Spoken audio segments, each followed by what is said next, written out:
नमस्कार दर्शकों, मैं हूं ऐश्वर्या कपूर और आप देख रहे हैं मेरे साथ पूछता है भारत। और आज एक ही सवाल है जो पूरा देश पूछ रहा है दर्शकों, और ऐश्वर्या के एजेंडा में मैं भी आपसे पूछ रहा हूं कि पूछता है भारत कि कौन होगा महाराष्ट्र का अगला मुख्यमंत्री। वो सारी बातें जो अब तक हम कर रहे थे, परम्यूटेशन कॉम्बिनेशन, ये जो तिकड़ी है, ये देवेंद्र फडणवीस, एकनाथ शिंदे, अजीत पवार, इस तिकड़ी के अभी तक संचालक थे एकनाथ शिंदे। लेकिन बीजेपी के नंबर्स, और क्या नंबर आए हैं साहब। नंबर होते हैं, एक होता है 50-60%, एक होता है 70-80% वाला। बॉस ये तो 98% वाला काम करा है, 98% वाला। ये फर्स्ट क्लास फर्स्ट वाली बात नहीं है साहब, ये तो मेरिट वाली बात है। देवेंद्र फडणवीस लेके गए हैं बीजेपी को 133 पे। 133 is BJP number, 133, 133। Only Maharashtra numbers नीचे, ग्राफिक्स डाउन।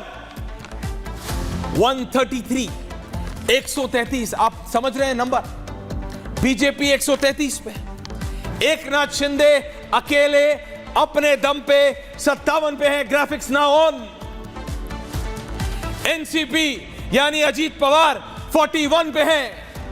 ये जो जलेबियां बनने का सिस्टम आप देख रहे हैं ना, ये जलेबियां खाएगा कौन। लेकिन ये जो पहले तिकड़ी वाले ग्राफिक्स लाइए, डोंट डू ऑल दिस, ये सारा आप अभी गलत चला रहे। Only play 3 graphics. बीजेपी में अभी 3 प्लेयर है दर्शकों। एकनाथ शिंदे मुख्यमंत्री हैं, देवेंद्र फडणवीस इस समय उप मुख्यमंत्री हैं, अजीत पवार उप मुख्यमंत्री। ये अभी का समीकरण, लेकिन यह समीकरण अब बदलेगा, इसमें कोई दो राय होनी नहीं चाहिए। कांग्रेस अपना बेड़ा गर्क क्यों करना चाहती है उस पर बात करेंगे, लेकिन आज का सबसे बड़ा सवाल यही है और पूछता है भारत कि महाराष्ट्र का अगला मुख्यमंत्री होगा कौन। एकनाथ शिंदे मुझे लगता है will not continue. Devendra Fadnavis, yes, Devendra Fadnavis होंगे अगले मुख्यमंत्री। Ajit Pawar deputy CM retain कर सकते हैं। अब इसमें कई परम्यूटेशन कॉम्बिनेशन है। पहला कॉम्बिनेशन है कि देवेंद्र फडणवीस, अगर चलिए देवेंद्र फडणवीस मुख्यमंत्री रहते हैं, अगर देवेंद्र फडणवीस मुख्यमंत्री रहते हैं, देवेंद्र फडणवीस को मुख्यमंत्री बनाया जाता है, तो एकनाथ शिंदे बिना किसी सवाल के दिल्ली आ जाएंगे। दिल्ली यानी सेंट्रल कैबिनेट में आ जाएंगे। यह हम शिवराज सिंह चौहान के साथ देख चुके हैं। अगर देवेंद्र फडणवीस मुख्यमंत्री बनते हैं तो, जिसका 99.9% चांस है, मैं आपको बता रहा हूं, 99.9% चांस है देवेंद्र फडणवीस का मुख्यमंत्री बनने का। ऐसे में एकनाथ शिंदे दिल्ली आ जाएंगे, सूत्रों के हवाले से आपको बता रहा हूं, कैबिनेट मिनिस्टर बनेंगे, और उनके सुपुत्र श्रीकांत शिंदे डिप्टी सीएम बन जाएंगे उनकी जगह, और अजीत पवार रिटेन करेंगे। यह है पहला फॉर्मूला। देवेंद्र फडणवीस दिल्ली, देवेंद्र फडणवीस महाराष्ट्र के मुख्यमंत्री, एकनाथ शिंदे दिल्ली, श्रीकांत शिंदे उप मुख्यमंत्री अजीत पवार के साथ। तो पहली बात, एकनाथ शिंदे कुछ खोते नहीं है।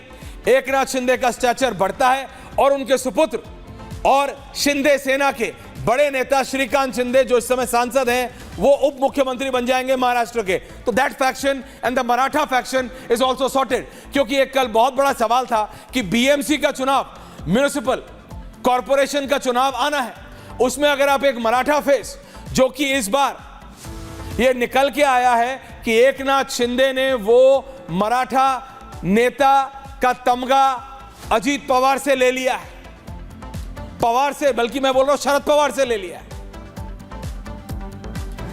अब एकनाथ शिंदे असली शिवसेना को रिप्रेजेंट करते हैं, कोई उनसे पूछ नहीं सकता।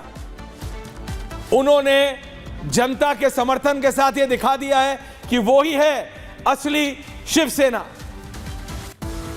शिष्य पुत्र से जीत गया,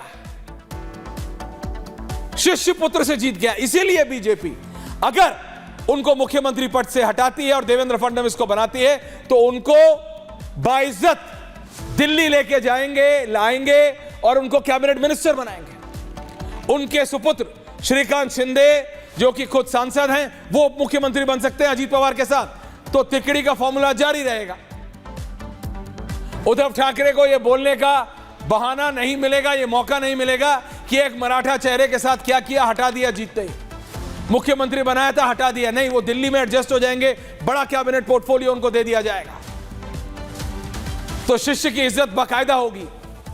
और श्रीकांत शिंदे जब वहां बनेंगे तो उनके भी जो फैक्शन है वो बस सब सॉर्टेड रहेंगे।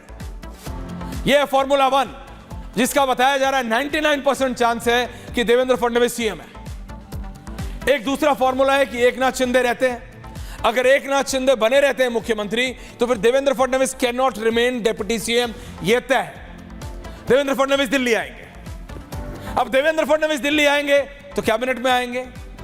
नहीं, देवेंद्र फडणवीस को एक लार्जर रोल देना पड़ेगा, उससे भी बड़ा रोल देना पड़ेगा। खाली है? हां खाली है, हो रहा है बीजेपी के राष्ट्रीय अध्यक्ष का पद। स्पेक्युलेटिव नहीं है, रियलिटी है। लेकिन क्या देवेंद्र फडणवीस महाराष्ट्र की राजनीति छोड़ना चाहेंगे? अनंत विजय जी ज्यादा बताएंगे। नहीं छोड़ना चाहेंगे। कौन छोड़ना चाहेगा? मुख्यमंत्री मुख्यमंत्री होता है भाई। राजनीति अनंत विजय जी खेती करने के लिए थोड़ी करता है, राजनेता राज के लिए करता है। और मुख्यमंत्री मुख्यमंत्री होता है भाई, मुख्यमंत्री प्रदेश का राजा होता है। कोई मुख्यमंत्री पद नहीं छोड़ना चाहता। किसी एक कैबिनेट मिनिस्टर से, शायद मैं आपको बता रहा हूं, राजनाथ जी और गडकरी जी को छोड़ के एक कैबिनेट मिनिस्टर से आप पूछ लीजिए कि आपको किसी प्रदेश का मुख्यमंत्री बनाने का ऑप्शन है।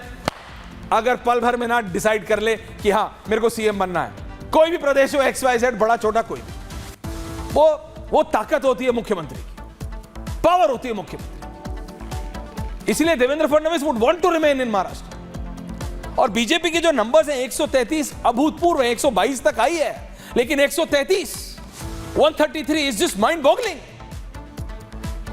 तो ये जो दूसरा फॉर्मूला है कि एकनाथ शिंदे अगर सीएम बने रहते हैं, जिसके कम चांसेस हैं, तो देवेंद्र फडणवीस को दिल्ली लाना पड़ेगा।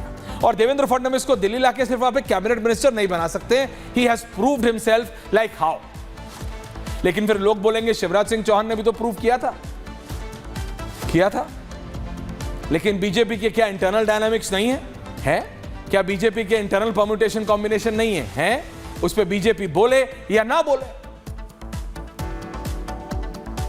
देवेंद्र फडणवीस राष्ट्रीय अध्यक्ष है, बिल्कुल चांस है, बट कम है, because he himself wants to stay in Maharashtra. और अगर ऐसे में एकनाथ शिंदे सीएम रहते हैं, देवेंद्र फडणवीस दिल्ली आ जाते, अजीत पवार डिप्टी सीएम रहते, तो दूसरा डिप्टी सीएम कौन? वो बीजेपी को चूज करना पड़ेगा, जिसके चांसेस कम है। क्योंकि मैं अभी भी फॉर्मूला 1 के साथ मुझे बताया जा रहा है दैट वर्क्स। डेट भी 25-26 की सेट हो रही है। देवेंद्र फडणवीस शपथ ग्रहण लेंगे, एकनाथ शिंदे स्मूथली हैंडओवर करेंगे, क्योंकि उनको ऑलरेडी बोल दिया गया है that you will be given a handsome portfolio in Delhi. आपको एक अच्छा बड़ा पोर्टफोलियो दिल्ली में दिया जाएगा, डोंट वरी। और आपके सुपुत्र को डिप्टी चीफ मिनिस्टर बनाया जाएगा। ये हर पार्टी का इंटरनल कॉम्बिनेशन है। मैं उस पर कोई डिबेट भी नहीं कर रहा हूं, मैं सिर्फ अपने जनता के साथ बात कर रहा हूं, अपने व्यूअर्स के साथ बात कर रहा हूं। ये रियलिटी है। क्योंकि मुख्यमंत्री जो महाराष्ट्र का होगा, वो बीजेपी को उसकी जिम्मेदारी होगी कि बीएमसी से अब जब पहली बार वो मराठा तमगा आप शरद पवार से ले पाए हैं, वो वर्चस्व उनका महाराष्ट्र की राजनीति से बिल्कुल आपने उनका तमगा लहराता था, वो हटा दिया है। तो फिर वंस एंड फॉर ऑल इस बार बीजेपी चाहेगी बीएमसी से भी सुपड़ा साफ हो, और उसके लिए आपको एक स्ट्रॉन्ग लीडरशिप चाहिए वहां। और इन नंबर्स के साथ तो लगता है कि हो सकता है। ये पार्ट 1 है। पार्ट 2 पे आते हैं।